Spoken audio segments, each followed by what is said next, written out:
Hello students, मैं कमलेश आनंद अपने YouTube channel reasoning IQ में आज फिर से आप लोगों का स्वागत कर रहा हूँ। आज हम लोग डिस्कस कर रहे हैं दोस्तों डिस्टेंस एंड डायरेक्शन, जिसे दिशा तथा दूरी कहते हैं। तो डिस्टेंस एंड डायरेक्शन, डिस्टेंस तो हम लोग को पता है कि डिस्टेंस क्या होता है। तो डायरेक्शन, डायरेक्शन क्या होता है हम लोग को जैसा पता है कि डायरेक्शन टोटल 4 होते हैं, नॉर्थ, साउथ, ईस्ट, वेस्ट, मतलब कि उत्तर, दक्षिण, पूर्व, पश्चिम। लेकिन हर दो डायरेक्शन के बीच में एक डायरेक्शन होता है, जैसे उत्तर और पूर्व के बीच में उत्तर पूर्व, मतलब नॉर्थ और ईस्ट के बीच में नॉर्थ ईस्ट होता है, नॉर्थ और साउथ के, नॉर्थ और वेस्ट के बीच में नॉर्थ वेस्ट होता है। इस प्रकार से टोटल 8 डायरेक्शन होते हैं दोस्तों, ठीक है। लेकिन 2 डायरेक्शन और होते हैं, एक टॉप और एक बॉटम। टॉप मतलब ऊपर आसमान की तरफ और बॉटम मतलब नीचे धरती की तरफ। तो टोटल 10 डायरेक्शन होते हैं, लेकिन हम लोग को डिस्कस करना है 8 डायरेक्शन में। क्लियर है? 8 डायरेक्शन में से हमेशा जो टॉप होता है दोस्तों, उसे हम लोग को नॉर्थ की ओर कंसिडर करना है कि टॉप हमेशा नॉर्थ होता है। सिमिलरली बॉटम हमेशा साउथ होता है। तो स्टार्ट करते हैं डिस्टेंस डायरेक्शन, जो बहुत से एग्जाम के पॉइंट ऑफ व्यू से बहुत इंपॉर्टेंट है। चलिए स्टार्ट करते हैं डिस्टेंस एंड डायरेक्शन। दोस्तों, आज हम लोग डिस्कस करें डिस्टेंस एंड डायरेक्शन, जिसे दिशा तथा दूरी कहते हैं। डिस्टेंस तथा डायरेक्शन में डायरेक्शन टोटल हम लोग को पता है कि डायरेक्शन 4 होते हैं, लेकिन कंसिडर हम लोग को करना है 8 डायरेक्शन। 8 डायरेक्शन जो आप लोग को पता होता है, 8 डायरेक्शन में कौन कौन सा होता है? North, south, east, west. North और ईस्ट के बीच में होता है हमारा नॉर्थ ईस्ट, नॉर्थ और वेस्ट के बीच में नॉर्थ वेस्ट, वेस्ट और साउथ के बीच में साउथ वेस्ट, और साउथ और ईस्ट के बीच में साउथ ईस्ट। तो ये टोटल 8 डायरेक्शन में हम लोग को फोकस करना है। हमेशा याद रखिएगा, टॉप जो होता है मतलब ऊपर, ऊपर हमेशा नॉर्थ हम लोग मानते हैं। ऊपर का जो पार्ट होता है वो क्या होता है? उत्तर का दिशा मतलब नॉर्थ। नीचे हमारा दक्षिण होता है, दाएं तरफ हमारा पूर्व मतलब ईस्ट होता है, बाएं तरफ हमारा पश्चिम मतलब वेस्ट होता है। उत्तर तथा पूर्व के बीच में नॉर्थ ईस्ट, यहाँ पे या साउथ और ईस्ट के बीच में साउथ ईस्ट, इसी तरह से ये साउथ वेस्ट और ये नॉर्थ वेस्ट होता है। क्लियर है दोस्तों? तो ये 8 डायरेक्शन हमको कंसिडर करना है। ये 8 डायरेक्शन में अगर ध्यान दिया जाए तो ये जो हमारा होता है, क्लॉक इस तरह से रोटेट करता है, इस तरह से क्लॉक चलता है, तो इसे हम लोग कहते हैं क्लॉक वाइज। और ये क्लॉक के चलने की विपरीत दिशा को दर्शा रहा है, इसलिए इसे हम लोग कहते हैं एंटी क्लॉक वाइज। तो ये हमारा हो गया क्लॉक वाइज और ये हमारा हो गया एंटी क्लॉक वाइज। क्लॉकवाइज में ध्यान दिया जाए तो क्लॉकवाइज को हिंदी में अगर आप प्रश्न देखेंगे तो हिंदी में लिखा जाता है दक्षिणावर्त। क्लॉकवाइज को हमेशा क्या कहा जाएगा दोस्तों? दक्षिणावर्त। और एंटी क्लॉकवाइज को क्या कहा जाएगा? वामावर्त। याद रखिएगा, क्लॉकवाइज दक्षिणावर्त होता है और एंटी क्लॉकवाइज वामावर्त होता है। ये जो क्लॉकवाइज डायरेक्शन होता है, ये क्लॉकवाइज हमारे कौन से साइड में? राइट हैंड साइड में, इसलिए इसे हम लोग राइट कहते हैं। और एंटी क्लॉकवाइज मतलब वामावर्त हमारे लेफ्ट साइड में, इसलिए हम लोग इसे लेफ्ट कहते हैं। तो कभी कभी बोलेगा क्लॉकवाइज, कभी बोलेगा एंटी क्लॉकवाइज, कभी दक्षिणावर्त बोलेगा, कभी राइट बोलेगा, कभी वामावर्त बोलेगा, कभी लेफ्ट बोलेगा। तो रिमेंबर, क्लॉकवाइज बोले, दक्षिणावर्त बोले या राइट बोले, इसमें से कोई भी बोले मतलब वो क्लॉकवाइज हो गया। एंटी क्लॉकवाइज बोले, वामावर्त बोले या लेफ्ट बोले, इनमें से कोई भी बोले मतलब इस तरह से रोटेट करना, ये एंटी क्लॉक हो गया। क्लियर दोस्तों? अब ध्यान दिया जाए कि यहाँ पे टोटल कितने डायरेक्शन यहाँ पे कंसिडर किए जा रहे हैं? 8। 1 2 3 4 5 6 7 8 8 डायरेक्शन है। ये 8 को डायरेक्शन को मिला दिया जाए तो एक सर्कल को बना देगा। ये पूरा एक चक्कर नजर आ रहा है, सर्कल नजर आ रहा है। एक सर्कल मतलब कितना डिग्री का एंगल होता है दोस्तों? 360 डिग्री। मतलब ये 8 डायरेक्शन मिलकर 360 डिग्री का एंगल बना रहे हैं। 8 डायरेक्शन मतलब कितने डिग्री का एंगल होता है? 360 डिग्री का। यदि 8 डायरेक्शन 360 डिग्री है तो 8 डायरेक्शन तो बराबर बराबर एंगल को रिप्रेजेंट कर रहा है। इसका मतलब 8 डायरेक्शन बराबर 360 डिग्री, तो एक डायरेक्शन बराबर 45 डिग्री, 2 डायरेक्शन बराबर 90, 3 डायरेक्शन बराबर 135 डिग्री, 4 डायरेक्शन 180 डिग्री के बराबर है, 5 डायरेक्शन 225 डिग्री के बराबर है, 6 डायरेक्शन 270 डिग्री के बराबर, 7 डायरेक्शन 315 डिग्री के। हम लोग इसे ये भी कह सकते हैं कि 45 डिग्री मतलब एक ही डायरेक्शन होगा, 90 डिग्री मतलब 2 डायरेक्शन होगा, 135 डिग्री मतलब 3 डायरेक्शन होगा, 225 डिग्री मतलब 5 डायरेक्शन होगा, 315 डिग्री मतलब 7 डायरेक्शन होगा। क्लियर दोस्तों? अब ये जो 8 डायरेक्शन है दोस्तों, ये नॉर्थ ऊपर होता है, नीचे साउथ होता है, दाएं में ईस्ट होता है, बाएं में वेस्ट होता है, इस दोनों के बीच में नॉर्थ ईस्ट, यहाँ साउथ वेस्ट, यहाँ नॉर्थ वेस्ट, यहाँ साउथ ईस्ट। तो यहाँ ध्यान दीजिएगा, मान लिया जाए मैं नॉर्थ की ओर फेस करके कहीं खड़ा हूँ, किसी भी मैदान में या किसी रोड में या कहीं पर भी मैं खड़ा हूँ नॉर्थ ईस्ट की ओर फेस करके। तो जब मैं नॉर्थ की ओर, तो जब मैं नॉर्थ मतलब उत्तर की ओर मुँह करके खड़ा रहूँगा, उत्तर मतलब कि ऊपर की ओर, नॉर्थ मतलब ऊपर की ओर। जब मैं ऊपर की ओर फेस करके खड़ा रहूँगा तो हमारा दाएं किधर हो जाएगा? इस तरफ। और बाएं किधर होगा? इस तरफ। मतलब कि नॉर्थ की ओर फेस करने पर राइट इधर होता है, लेफ्ट इधर होता है। अगर हम ऊपर देख रहे हैं तब राइट इधर है, मतलब दायां इधर है, और लेफ्ट इधर है मतलब बायां इधर है। लेकिन जब मैं ऊपर देख रहा हूँ तब ना दायां इधर है। यदि मैं नीचे देखने लगूंगा तब तो मेरा दायां बायां चेंज हो जाएगा। बिल्कुल सही पकड़ा दोस्तों। दायां मेरा इस तरफ हो जाएगा, बायां इस तरफ, मतलब राइट इस तरफ, लेफ्ट इस तरफ। उसी प्रकार से ईस्ट की ओर अगर मैं देखूंगा तो मेरा राइट इस तरफ होगा और लेफ्ट इस तरफ होगा। वेस्ट की ओर मुड़ करके देखूंगा तो राइट ऊपर की ओर हो जाएगा, वेस्ट लेफ्ट नीचे की ओर हो जाएगा। यहाँ पे एक चार्ट की ओर इसी तरफ समझाया गया है कि फेसिंग यदि नॉर्थ हो, साउथ हो, ईस्ट हो, वेस्ट हो। यदि नॉर्थ में फेस कर रहे हैं तो राइट आपका ईस्ट की तरफ होगा, लेफ्ट आपका वेस्ट की तरफ होगा। साउथ की ओर फेस कर रहे हैं तो आपका राइट वेस्ट की तरफ होगा, लेफ्ट ईस्ट की ओर होगा। यदि आप ईस्ट की ओर फेस करके खड़े हैं, देखिए ईस्ट की ओर फेस करके खड़े हैं तो राइट आपका साउथ की ओर, राइट किधर हो गया, साउथ मतलब नीचे की ओर। और नॉर्थ कहाँ होगा, लेफ्ट की ओर, सॉरी लेफ्ट कहाँ होगा, नॉर्थ की ओर। लेफ्ट हमारा नॉर्थ मतलब ऊपर की ओर हो गया। क्लियर है दोस्तों।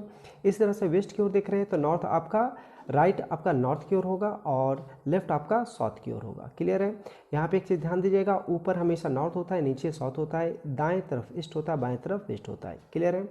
अभी थोड़ी देर पहले जो मैंने एक और डायरेक्शन मैप दिखाया था उसमें ये भी बताया था कि राइट एंड क्लॉकवाइज होता है। क्लॉकवाइज हमारा राइट कहलाता है। देखिएगा ये क्लॉक की तरफ एरो है, ये भी क्लॉक की तरफ एरो है, ये भी क्लॉक की तरफ एरो है, ये भी क्लॉक की तरफ एरो, मतलब जितना भी राइट है वो क्लॉक की ही तरफ है और जितना भी लेफ्ट है वो एंटी क्लॉक की तरफ है। क्लियर है दोस्तों। आप इस थ्योरी का स्क्रीनशॉट लेकर कॉपी में आप इसका नोट्स भी बना सकते हैं दोस्तों, अगर आप चाहते हो तो। अब ध्यान दीजिएगा, यदि लिख दे रहा है कि ए टू, चूँकि डायरेक्शन हमें क्लियर हो गया है, अब डायरेक्शन के अकॉर्डिंग हम लोग को किसी भी क्वेश्चन का डायरेक्शन स्ट्रक्चर तैयार करना होगा, डायग्राम स्ट्रक्चर तैयार करना होगा, उसके बेसिस पे क्वेश्चन का सॉल्व करेंगे। तो डायग्राम स्ट्रक्चर तैयार करने के लिए कुछ ये रूल्स हैं। यदि बोल दिया जा रहा है स्टेटमेंट में या क्वेश्चन में A to the east of B, मतलब ए बी के पूर्व में है, तो ध्यान दीजिएगा ए बी के पूर्व में, कौन है पूर्व में, ए है पूर्व में, किसके पूर्व में, बी के। तो बी जहाँ रहेगा, चूँकि हमें पता है पूर्व और पूर्व की ओर बोला जा रहा है तो पूर्व हमारा राइट की तरफ होता है, तो बी के पूर्व में ए है तो बी यहाँ, तो उसका पूर्व इस तरफ ए हो जाएगा। लेकिन यदि बोल दिया जाएगा A's to the west of B, A B के पश्चिम में है, तो वेस्ट में कौन है, ए है। ए कहाँ है, वेस्ट में, तो किसके वेस्ट में है, बी के। तो बी जहाँ भी रहेगा, वेस्ट हमारा इस तरफ होता लेफ्ट साइड में, तो बी के लेफ्ट साइड में कौन रहेगा, ए। कितनी दूरी पे ये नहीं बताया गया, लेकिन लेफ्ट साइड में ए होगा। ठीक है। लेकिन यदि आपको बोला जा रहा है A's to the north of B, A B के उत्तर में है, A is north of B, कौन है नॉर्थ में, ए है नॉर्थ में, किसके नॉर्थ में है, बी के। तो बी जहाँ भी रहेगा उसका नॉर्थ, नॉर्थ किधर होगा, ऊपर की ओर, तो बी के ऊपर की ओर कौन होगा, ए हो जाएगा। क्लियर है दोस्तों। फिर मान लिया जाए, बोल दिया जा रहा है कि A's to the south of B, A B के दक्षिण में है, तो A's to the south of B, A B के दक्षिण में, मतलब दक्षिण में कौन है, ए है दक्षिण में, तो किसके दक्षिण में है, बी के। तो बी जहाँ भी रहेगा इसका दक्षिण किधर होगा, तो अकॉर्डिंग टू डायग्राम, डायरेक्शन का डायग्राम दक्षिण मतलब साउथ हमेशा कहाँ होता है, नीचे की ओर। तो बी के दक्षिण मतलब नीचे की ओर कौन होगा, स्ट्रेट ए। बी के स्ट्रेट नीचे मतलब क्योंकि साउथ हमेशा स्ट्रेट नीचे होता है, तो बी के स्ट्रेट नीचे मतलब दक्षिण की ओर, साउथ की ओर कौन होगा, ए हो जाएगा। क्लियर है। इसके अलावा कुछ और डायग्राम है। मान लिया जाए, बोल दिया जा रहा है A is north east of B, A B के नॉर्थ ईस्ट में है, तो कौन है नॉर्थ ईस्ट में, ए है, किसके नॉर्थ ईस्ट में, बी के। तो बी यहाँ है तो उसका नॉर्थ ईस्ट इधर होता है। डायग्राम स्ट्रक्चर देखिएगा, डायरेक्शन का डायग्राम में नॉर्थ ईस्ट इधर होता है, तो इसके इस तरफ ए होगा। A south east of B, A B के साउथ ईस्ट में है, तो कौन है साउथ ईस्ट में, ए है, किसके साउथ ईस्ट में, बी के। तो बी यहाँ है तो उसका साउथ ईस्ट इस तरफ ए हो जाएगा। A south west of B, A B के साउथ वेस्ट में है, तो कौन है साउथ वेस्ट में, ए है, किसके साउथ वेस्ट में, बी के। तो बी अगर यहाँ, तो इसका साउथ वेस्ट देखिए किधर, साउथ इधर होता है नीचे और वेस्ट इधर होता है, तो दोनों के बीच में साउथ वेस्ट इधर हो जाएगा, मतलब इस तरफ ए होगा। इस north west of B, A B के नॉर्थ वेस्ट में है, तो कौन है नॉर्थ वेस्ट में, ए, किसके नॉर्थ वेस्ट में, बी के। तो बी जहाँ रहेगा इसके नॉर्थ वेस्ट, इसका नॉर्थ वेस्ट होगा किधर, नॉर्थ तो इसका ऊपर होगा, वेस्ट तो इधर होगा, तो इस दो नॉर्थ और वेस्ट के बीच में मतलब इस तरफ कौन हो जाएगा, ए। क्लियर दोस्तों। तो चलिए अब हम लोग क्वेश्चन में डिस्कस करते हैं। डिस्टेंस डायरेक्शन का ये पहला क्वेश्चन है। इस क्वेश्चन के अकॉर्डिंग पहले हम लोग डायग्राम का फॉर्मेट तैयार करेंगे, फिर क्वेश्चन को सॉल्व करेंगे। तो चलिए पहले डायग्राम का फॉर्मेट कैसे तैयार करेंगे उस पर ध्यान दे दीजिएगा। क्वेश्चन क्या बोल रहा है, a person went 25 metre towards east. Question पूरा नहीं पढ़ना है, लाइन बाय लाइन पढ़ते जाइएगा और डायग्राम बनाते जाइएगा। चलिए स्टार्ट करते हैं।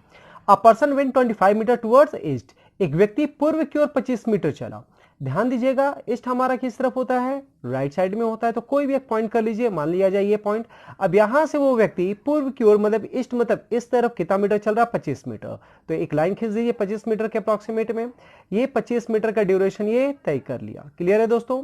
फिर क्या बोला जा रहा है, टू कर right turn and went 18 metre. Right मतलब कहाँ, जब कोई ईस्ट की ओर चल रहा है तब उसे राइट किधर होगा, जैसा कि पीछे अभी थोड़ी देर पहले हम लोगों ने डिस्कस किया था कि कोई भी नॉर्थ देखता है तो उसका राइट साइड और लेफ्ट किधर होता है, ईस्ट देखने पर राइट और लेफ्ट किधर होता है, उसके अकॉर्डिंग अगर ये ईस्ट की ओर चल रहा है इसका मतलब ईस्ट की ओर देख रहा है और राइट टर्न ले रहा है मतलब नीचे की ओर टर्न लिया, और नीचे की ओर टर्न लेके मतलब राइट टर्न लेने के बाद कितना मीटर चल रहा है, 18 मीटर। इसका मतलब वो नीचे की ओर टर्न लिया और कितना मीटर चला दोस्तों, 18 मीटर की दूरी तय कर लिया है। ये 18 मीटर की दूरी है।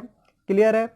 नेक्स्ट क्या बोला जा रहा है, then he turn left and went 5 metre. अब वो लेफ्ट की ओर टर्न ले रहा है, तो ध्यान दीजिएगा ये नीचे जा रहा था अभी, इसका मतलब साउथ दिख रहा है, और जब कोई साउथ देखता है तो उसका लेफ्ट इस तरफ हो जाता है, ईस्ट की तरफ। तो फिर वो ईस्ट की ओर मतलब कि लेफ्ट टर्न लिया और कितना मीटर चला है, 5 मीटर की दूरी तय किया। तो यहाँ पे ये लेफ्ट की ओर टर्न लिया, 5 मीटर की दूरी तय कर लिया। क्लियर है हमारा। नेक्स्ट बोला जा रहा है then he turn left again, वह फिर बाईं ओर मुड़ा एंड वेंट 7 मीटर, और 7 मीटर चला। अब वो ईस्ट की ओर जा रहा था और बोला गया कि लेफ्ट टर्न लेने, तो अगर ये ईस्ट की ओर जा रहा है और लेफ्ट टर्न लेने के लिए बोला गया, इसका मतलब इसे ऊपर की ओर टर्न लेने गया है। ऊपर की ओर टर्न लिया और कितना मीटर चला है, 7 मीटर की दूरी तय कर लिया। क्लियर है हमारा।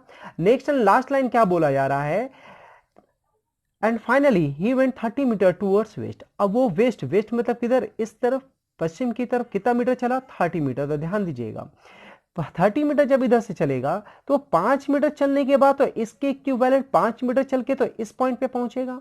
मतलब यहां से ये यहां तक चलने पर पहुंचा है और 5 मीटर की दूरी तय किया, लेकिन वो यहां से 25 मीटर चला, सॉरी 30 मीटर चला है।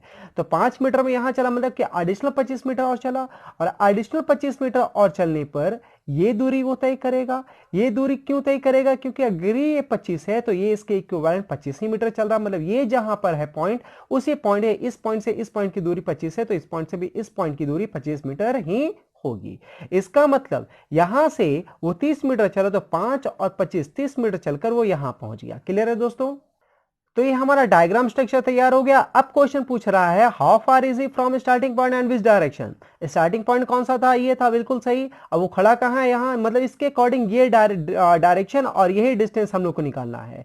तो ये डिस्टेंस हम क्या देख रहे हैं, इसके इक्विवेलेंट ये जितना होगा उतना ही ये होगा, तो ये कितना होगा वो निकालते। तो इस पॉइंट से इस पॉइंट की दूरी कितनी है, इस पॉइंट से इस पॉइंट की दूरी 18 मीटर थी, लेकिन ये दूरी है 7 मीटर, तो अगर ये 7 है तो इसका पैरेलल ये भी 7 होगा।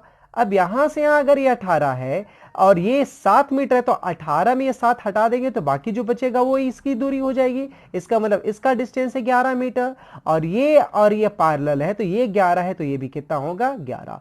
तो बिल्कुल सही। यहां से स्टार्टिंग पॉइंट से इसकी अभी की दूरी कितनी मीटर की है, 11 मीटर की दूरी पर। अब डायरेक्शन निकालते हैं, तो यहां से ये स्ट्रेट नीचे की ओर है ना, तो स्ट्रेट नीचे कौन सा डायरेक्शन होता है, यहां पे डायरेक्शन मैप मैंने इसलिए बना लिया था। तो स्ट्रेट नीचे कौन सा डायरेक्शन होता है, साउथ। तो इसका मतलब हो गया 11 मीटर साउथ। वो स्टार्टिंग पॉइंट से अभी 11 मीटर साउथ दिशा की ओर खड़ा है। ये हमारा पहला क्वेश्चन का आंसर आ गया। चलिए क्वेश्चन 2 में जंप करते हैं। क्वेश्चन 2 आपके सामने स्क्रीन में फ्लैश हो रहा है। इसके अकॉर्डिंग पहले हम लोग डायग्राम का स्ट्रक्चर तैयार कर लेते हैं।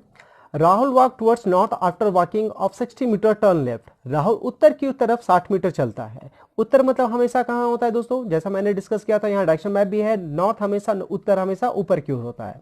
तो राहुल उत्तर की ओर 60 मीटर चला, तो मान लिया जाए राहुल इस पॉइंट से चलना शुरू किया है, और उत्तर मतलब ऊपर की ओर कितना दूरी तय किया, 60 मीटर। तो ऊपर की ओर 60 मीटर की दूरी तय किया। फिर क्या बोला जा रहा है, turn left and walk 45 metre. अब लेफ्ट टर्न लिया, लेफ्ट टर्न मतलब इस तरफ टर्न लिया और कितना मीटर की दूरी तय किया, 45 मीटर। तो यहां से ये लेफ्ट टर्न लिया और 45 मीटर की दूरी तय कर लिया। क्लियर है हमारा। नेक्स्ट क्या बोल रहा है, then he took a left turn and walk 23 metre. फिर वो बाईं ओर मुड़ा, बाईं मतलब नीचे की ओर मुड़ा, कितना दूरी तय किया, 23 मीटर। तो यहां पे ध्यान दीजिएगा दोस्तों, यहां से इसकी दूरी 60 मीटर है, तो इसको इसके पैरेलल लाइन में पहुंचने के लिए 60 मीटर चलना होगा, लेकिन ये 23 मीटर चला है, इसका मतलब इसके पैरेलल लाइन में नहीं पहुंचा, ये यहीं तक चला है। क्लियर है। फिर नेक्स्ट लाइन में क्या बोल दिया गया है, then he took a right turn and walk 17 metre. अब वो राइट टर्न ले रहा है, क्योंकि वो नीचे जा रहा था तो साउथ की ओर जा रहा था, और जब कोई व्यक्ति साउथ की ओर जाता है तो उसका राइट इस तरफ हो जाता है, और राइट टर्न मतलब इस तरफ टर्न लिया, कितना दूरी तय किया, 17 मीटर। तो वो इस तरफ टर्न लेने के बाद कितना दूरी तय कर लिया है, ये 17 मीटर की दूरी तय कर लिया। ये हमारा डायग्राम तैयार हो रहा है। नेक्स्ट लाइन क्या बोल दिया, after this he went 37 metre towards south. इसके बाद वो साउथ की ओर 37 मीटर तय किया है, तो साउथ की ओर वो चला, कितना मीटर की दूरी तय किया, 37। तो ध्यान दीजिएगा यहां से इस पॉइंट की दूरी थी 60 मीटर, तो इस पॉइंट से यहां की भी दूरी 60 मीटर होगी, तो इस पॉइंट से इस पॉइंट की इसके पैरेलल लाइन की दूरी 60 मीटर होगी, मतलब कि इसका पैरेलल लाइन जहां जाएगा इस पॉइंट से उसकी दूरी 60 मीटर होगी। यहां से वो 23 मीटर चला, 23 मीटर चलने के बाद यहां पे कितना मीटर चला है, 37 मीटर जैसा बताया गया। तो 37 मीटर चला, तो 23 और 37 ऐड कर देंगे, क्योंकि 23 ये है और इसी के पैरेलल लाइन, मतलब ये 37 मीटर हो गया। तो ये 37 और 23 60 मीटर की दूरी तय कर लिया है। इसका सीधा तात्पर्य ये है कि 60 मीटर ऊपर गया, 23 मीटर नीचे आया, फिर 37 मीटर नीचे आया, मतलब टोटल 60 मीटर नीचे भी आ गया। 60 मीटर ऊपर गया, 60 मीटर नीचे आया, तो इसी के पैरेलल लाइन में आ जाएगा। अब हमसे सवाल पूछा जा रहा है कि find the distance is from starting point, is he from starting point. अभी वो जगह जहां खड़ा है स्टार्टिंग पॉइंट से उसकी दूरी कितनी है, तो स्टार्टिंग पॉइंट से मतलब ये दूरी हमें निकालना है, तो ये दूरी जितनी होगी वही हमारा आंसर होगा। तो ये दूरी इसके इक्विवेलेंट होगी, ये 45 है तो इसके पैरेलल लाइन यहां तक भी दूरी 45 मीटर होगी, और उसके बाद ये 17 है तो ये भी उसके पैरेलल में 17 हो जाएगा। तो 45 और 17 ऐड कर देंगे तो हमारा हो जाएगा 62 मीटर। इसका मतलब स्टार्टिंग पॉइंट से वो अभी कितनी दूरी पे खड़ा है, 62 मीटर की दूरी पर खड़ा है। लेकिन यहां पे डायरेक्शन नहीं पूछा गया क्या किस डायरेक्शन में है, यदि डायरेक्शन पूछ देता तो स्टार्टिंग पॉइंट से वो इस तरफ है, इस तरफ स्ट्रेट ये लेफ्ट साइड में, तो स्ट्रेट लेफ्ट में कौन सा डायरेक्शन होता है, वेस्ट। इसका मतलब 62 मीटर वेस्ट हमारा आंसर हो जाता है अगर डायरेक्शन भी पूछा जाता तो डायरेक्शन नहीं पूछा, इसलिए डायरेक्ट हमारा आंसर क्या होगा, 62 मीटर इज योर आंसर। चलिए क्वेश्चन 3 में आते हैं दोस्तों। क्या बोला जा रहा है, क्वेश्चन नंबर 3 हिंदी इंग्लिश दोनों में आप लोग के कन्वीनियंट के अकॉर्डिंग है, जिसमें आप लोग को देखना उसमें देख सकते हैं। उषा दक्षिण की तरफ 10 मीटर चलने के बाद दाएं मुड़ जाती है। Usha went 10 metre towards south to का राइट टर्न, मतलब वो कहीं से चलना शुरू कर रही है और साउथ की ओर 10 मीटर चली। तो मान लिया जाए यहां से चलना शुरू की, यहां से चलना शुरू किया साउथ मतलब स्ट्रेट नीचे होता है, तो साउथ की ओर स्ट्रेट नीचे कितना मीटर की दूरी तय की है, 10 मीटर। ये 10 मीटर की दूरी तय कर ली। फिर क्या बोला जा रहा है, टू का right turn and went 8 metre. आपको राइट और लेफ्ट का कंडीशन हमेशा आपके माइंड में रखना होगा कि कोई किसी भी डायरेक्शन की ओर फेस करके खड़ा हो या चलता हो तो उसका राइट किधर होता है, लेफ्ट किधर होता है। तो ये चूंकि साउथ की ओर चल रही है तो शायद साउथ की ओर इसका फेस डायरेक्शन होगा। और फिर राइट टर्न बोला जा रहा है, इसका मतलब इसका राइट किस तरफ हो जाएगा, जब कोई व्यक्ति साउथ देखता है तो उसका राइट इस तरफ होता है। और राइट टर्न लेने के बाद कितना मीटर चल रही है, 8 मीटर। इसका मतलब वो राइट इस तरफ टर्न ले ली और 8 मीटर की दूरी तय कर ली। क्लियर है दोस्तों। अब आगे क्या बोला जा रहा है, then he took a left turn and went 10 metre. अब वो लेफ्ट टर्न लिया, लेफ्ट टर्न मतलब स्ट्रेट नीचे, और कितना मीटर की दूरी तय की, 10 मीटर। फिर से 10 मीटर की दूरी यहां पे तय कर ली है। अब finally took a right turn and went 7 metre, और अंततः वो फिर राइट ले रही है, क्योंकि वो नीचे जा रही थी तो उसका राइट इधर हो जाएगा। और राइट टर्न लेने के बाद कितना दूरी तय की है, 7 मीटर। ये हमारा डायग्राम तैयार हो गया। अब क्वेश्चन क्या है, how far is C from starting point and which direction. तो स्टार्टिंग पॉइंट तो ये है और वो अभी यहां खड़ी है, मतलब ये दूरी अब हम लोग को निकालना है। तो ध्यान दीजिएगा, ये दूरी क्या नजर आ रहा है, हम लोग को ये एक हाइपोटेनस नजर आ रहा है। हाइपोटेनस निकालना होगा कि ये हाइपोटेनस का वैल्यू कितना है, और हाइपोटेनस को वैल्यू निकालने के लिए हमें पाइथागोरस थ्योरम को अप्लाई करना होगा। पाइथागोरस थ्योरम कंडीशन बोलता है कि हाइपोटेनस निकालने के लिए एक राइट एंगल ट्राइंगल होना चाहिए। तो आपको सिंपली एक राइट एंगल ट्राइंगल बना लीजिए, चाहे इस तरफ से बनाइए चाहे इस तरफ से, लेकिन एक कॉमन राइट एंगल ट्राइंगल बनाइए। तो जहां से आपको कन्वीनियंट है यहां से बना लेते हैं राइट एंगल ट्राइंगल, या यहां से यहीं से बनाते हैं। राइट एंगल ट्राइंगल हमारा बन गया दोस्तों। अब राइट एंगल ट्राइंगल में ये हाइपोटेनस निकालने का वैल्यू के लिए हमको इसका डिस्टेंस और इसका डिस्टेंस चाहिए। चलिए पहले इसका डिस्टेंस निकालते हैं। यहां से यहां ये हमारा 10 मीटर है और ये इसके इक्विवेलेंट है, तो ये 10 है तो ये भी 10 होगा, मतलब ये भी 10 हो गया, तो टोटल डिस्टेंस कितना हो गया, ये 20 मीटर। क्लियर है। नेक्स्ट हमारा ये डिस्टेंस होना चाहिए पता, तो यहां से यहां ये 7 मीटर तो ऑलरेडी पता है, और ये किसके इक्विवेलेंट है, इसके, तो ये 8 है तो ये भी 8 होगा, तो 7 और 8 कितना मीटर हो गया, 15 मीटर। इसका मतलब इसका डिस्टेंस 15 मीटर, इसका डिस्टेंस 20 मीटर हमें पता चल गया। अब हाइपोटेनस निकालते हैं पाइथागोरस के कंडीशन के अकॉर्डिंग। तो पाइथागोरस क्या बोलता है, हाइपोटेनस का वैल्यू इक्वल टू होता है अंडर रूट इसका स्क्वायर और इसका स्क्वायर, तो इसका स्क्वायर मतलब 15 का स्क्वायर प्लस इसका स्क्वायर, इसका वैल्यू, तो इसका वैल्यू तो 20 है, मतलब 20 का स्क्वायर। चलिए सॉल्व करते हैं इसे। अंडर रूट 15 का स्क्वायर 225 प्लस 220 का स्क्वायर 400 इक्वल टू वैल्यू क्या हो जाएगा, 225 प्लस 400 का वैल्यू 625 रूट 625, और रूट 625 का वैल्यू क्या होता है, बिल्कुल सही 25 मीटर। इसका 25 तो हमारा √625 का वैल्यू आया, मीटर में सभी कंसीडर हो रहा है तो मीटर में हमने लिख लिया। और आगे क्वेश्चन क्या था, डायरेक्शन भी पूछा है, तो स्टार्टिंग पॉइंट ये है और वो इस तरफ जा रहा है, तो मिड पॉइंट से जहां से भी हम लोग कंपैरिजन करते हैं उसको मिड पॉइंट पर रखिए। और मिड पॉइंट से ये लाइन देखिए कौन सा है, तो ये लाइन कौन सा जा रहा है, बिल्कुल सही, ये साउथ वेस्ट है। इसका मतलब हमारा आंसर हो जाएगा 25 metre south west is your answer. Clear है। नेक्स्ट क्वेश्चन में डिस्कस करते हैं दोस्तों। नेक्स्ट क्वेश्चन नंबर 4 जो बोल रहा है, Kamlesh standing facing north, Kamlesh north की ओर देख रहा है, वेन 10 मीटर, वो 10 मीटर चला, तो किस तरफ 10 मीटर चला, जिधर उसका फेसिंग डायरेक्शन होगा उसी तरफ ना चला होगा, तो नॉर्थ देख रहा है, इसका मतलब वो नॉर्थ की ओर 10 मीटर चला। तो मान लिया जाए स्टार्टिंग पॉइंट ये है, यहां से वो नॉर्थ मतलब ऊपर की ओर कितना मीटर चला है, 10 मीटर, 10 मीटर की दूरी ऊपर की ओर वो चला। फिर क्या बोला जा रहा है, turn right and went 24 metre, फिर राइट टर्न लिया, राइट मतलब इस तरफ, और कितना मीटर चला है, 24 मीटर की दूरी तय किया। तो इतना चलने के बाद 24 मीटर वो चला है। फिर क्या बोला, देन ही टू का लेफ्ट टर्न, अब लेफ्ट, लेफ्ट मतलब ऊपर, कितना मीटर चला है, 8 मीटर, मतलब ऊपर की ओर टर्न लिया और कितना दूरी तय कर लिया, 8 मीटर। ठीक है।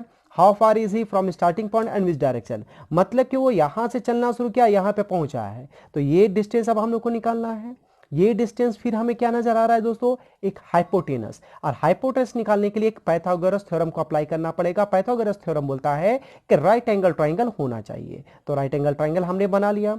अब राइट एंगल ट्रायंगल में ये हाइपोटेनस निकालने के लिए, हाइपोटेनस निकालने के लिए रूट में इसका वैल्यू और इसका वैल्यू निकालना होगा। तो ये वैल्यू किसके कंपैरिजन में इक्वल है, तो ये वैल्यू और ये इक्वल है, तो ये 24, तो ये भी 24। अब इसको निकालिए, ये तो 8 हमें पता है, तो ये किसके इक्विवेलेंट है, इसके, तो ये 10 है, तो ये भी 10, तो 10 और 8 ये टोटल डिस्टेंस कितना होगा, 18 मीटर। ठीक है। तो ये हमारा 24 मीटर आ गया, ये हमारा 18 मीटर हो गया, तो अंडर रूट 18 का स्क्वायर प्लस 24 का स्क्वायर इक्वल टू 18 का स्क्वायर कितना हो जाएगा हमारा, 18 का स्क्वायर 324 प्लस 24 का स्क्वायर 576, दोनों को ऐड कर लेते हैं, अंडर रूट हमारा हो जाएगा 900, और रूट 900 का वैल्यू होता है 30, क्योंकि सारा मीटर में कंसीडर हो रहा है, तो 30 मीटर तो हमारा आंसर हो गया। लेकिन पूछा गया डायरेक्शन भी, दिशा भी, तो स्टार्टिंग पॉइंट यहां पे ये है और वो अभी यहां पहुंचा, इसका मतलब ये इस दिशा की ओर पहुंचा है, यहां से चला और इस तरफ ये चला है, ये डायरेक्शन इसका होगा। तो मिड पॉइंट से देखिए ये लाइन कौन सा जा रहा है, तो मिड पॉइंट से हम देखिए ये लाइन इस तरफ जा रहा है, यही लाइन है ये, तो ये लाइन कौन सा है, नॉर्थ ईस्ट, मतलब 30 metre north east is our answer. Clear है ये दोस्तों। तो ये हमारा पाइथागोरस थ्योरम को कंडीशन अप्लाई करने के बाद इस फॉर्मेट का क्वेश्चन आ रहा है। और पाइथागोरस थ्योरम को अप्लाई करने के लिए राइट एंगल ट्रायंगल होना चाहिए। तो ध्यान दीजिएगा, राइट एंगल ट्रायंगल पाइथागोरस कब अप्लाई करेंगे, जब इस तरह का ये स्ट्रेट लाइन ये होता है, ये होता है, ये होता है, ये होता है, अगर इस तरह का रहेगा तब तो सिंपली आंसर आएगा। लेकिन जब ये कर्व मतलब कि ये तिरछा वाला लाइन जाएगा, तब ध्यान दीजिएगा, जब भी तिरछा लाइन जाएगा, इसका सीधा सा तात्पर्य है कि तिरछा लाइन मतलब आप लोगों को हाइपोटेनस पूछा जा रहा है। पाइथागोरस थ्योरम को अप्लाई कीजिए, हाइपोटेनस निकालिए। तो हाइपोटेनस हमारा किस तरह से निकलता है, रूट के बेसिस पे। तो ये क्वेश्चन का आंसर हम लोगों ने डिस्कस कर लिया। ध्यान दीजिएगा, ये डायरेक्शन मैप आपके माइंड में होना चाहिए और ये देखना है कि हमें ये तिरछा लाइन वाला डिस्टेंस पूछा है या स्ट्रेट लाइन। स्ट्रेट लाइन में कोई कंडीशन नहीं, सिंपली आप दूरी निकाल के आंसर निकाल लीजिए। और अगर तिरछा अगर आ रहा है कहीं भी, तो तुरंत आपका माइंड सेट होना चाहिए कि ये एक हाइपोटेनस को फाइंड आउट करने बोला, और हाइपोटेनस पाइथागोरस थ्योरम को अप्लाई करने पर ही आपका आंसर आएगा। तो हाइपोटेनस निकालने का एक इजी ट्रिक क्या है दोस्तों, उस पर हम लोग फोकस करते हैं। हाइपोटेनस निकालने का एक बहुत इजी ट्रिक हमने यहाँ पे देखा है, इजाद किया है, उसके बेसिस पे आप लोग हाइपोटेनस बहुत ही आसान तरीके से निकाल सकते हैं। जैसे कि ये मैंने 4 राइट एंगल ट्रायंगल बनाया है और सबका आपका ये वैल्यू दिया है, ये 6 है, ये 8 है, तो इस हाइपोटेनस का निकालना है। ये 9 12 है तो इस हाइपोटेनस का निकालना है। 21 28 दिया तो इसका निकालना है। 36 37 27 दिया तो इसका निकालना है। तो इसको हम लोग कैसे निकालते हैं दोस्तों, जैसे ये 6 8 है तो अंडर रूट हम लोग करेंगे 6 का स्क्वायर 36 प्लस 8 का स्क्वायर 64 इक्वल टू रूट 100 का वैल्यू 10। इसका मतलब ये हमारा आंसर आ रहा है 10। क्लियर है। लेकिन इसमें हम इस टेबल के फॉर्मेट के बेसिस पे आंसर लाएंगे। ध्यान दीजिएगा, यहाँ पे 3 का मल्टीप्लायर लिखें या 4 का मल्टीप्लायर, यहाँ 5 का मल्टीप्लायर। अगर कहीं भी आपका वैल्यू दिया जाएगा 3 4 तो हाइपोटेनस 5 आएगा, 6 8 में हाइपोटेनस 10, 9 12 में हाइपोटेनस 15, 12 16 में हाइपोटेनस 20। जैसे कि यहाँ पे देखिएगा 6 8 में कितना आया 10, तो 6 8 में हाइपोटेनस हमेशा 10 रहेगा। ये 9 और 12 दिया गया है, तब हाइपोटेनस कितना आना चाहिए, तो इसको रूट से आप लोग निकाल सकते हैं, लेकिन हम लोग डायरेक्ट ट्रिक में देखेंगे। 9 और 12 वैल्यू दिया, तो 9 और 12 में हाइपोटेनस कितना होगा 15, मतलब इसका आंसर हो जाएगा 15। यहां पर 21 28, तो 21 28 में हाइपोटेनस हमेशा कितना आता है 35, दैट्स मीन इसका आंसर डायरेक्ट हो जाएगा हमारा 35।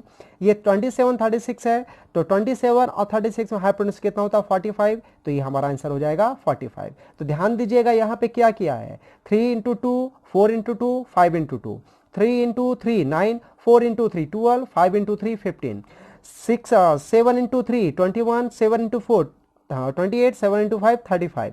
यहाँ पर 9 इंटू 3 27, 9 इंटू 4 36 और 9 इंटू 5 45। तो इसका मतलब कि ये अगर आप लोग के माइंड में सेट हो गया तो इसके बेसिस पे आप लोग हाइपोटेनस आसानी से निकाल सकते हैं। तो इसको आप लोग राइट डाउन कर लीजिएगा, जहां भी हाइपोटेनस निकालने का वैल्यू रहेगा तो इस फॉर्मेट पे अगर रहा 12 16 दिया है तो हाइपोटेनस 20 रहेगा, 18 24 दिया गया हाइपोटेनस 30 होगा। जो अभी मैंने 2 क्वेश्चन को डिस्कस किया उस पर भी इस पे इंप्लीमेंट कीजिएगा, और ये तो मैंने बता दिया रूट के बेसिस पे, यहां पे भी आप लोग रूट इंप्लीमेंट करके देखिएगा, आंसर आपका सेम आएगा।